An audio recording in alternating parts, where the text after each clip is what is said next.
Chief executive हकीकत news वजीर अहमद मेहर की रिपोर्ट के मुताबिक साल 2025 में कितनी सरकारी छुट्टियां होंगी, नोटिफिकेशन जारी कर दिया गया।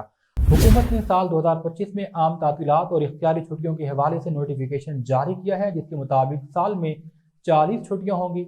नोटिफिकेशन के मुताबिक 40 आम तातीलात और इख्तियारी छुट्टियां शामिल हैं।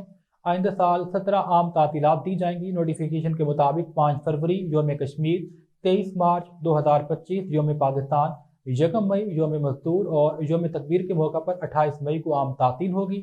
हुकूमत की जानिब से जारी करदा नोटिफिकेशन के मुताबिक 30, 31 और 1 को ईद उल फितर की 3 छुट्टियां, जबकि 7 से 9 जून तक ईद उल अजहा की 3 छुट्टियां होंगी। 5 और 6 जुलाई को 9 और 10 मुहर्रम उल हराम के हवाले से छुट्टी होगी। 14 अगस्त योम आज़ादी, जबकि 5 या 6 सितंबर को ईद मिलादुन नबी के हवाले से तातील होगी। 9 नवंबर को योम इकबाल और 25 दिसंबर को योम कायद आज़म क्रिसमस की आम तातील होगी, जबकि 26 दिसंबर को मसीही मुलाजमीन के लिए योम क्रिसमस के बाद की आम तातील का ऐलान किया गया है।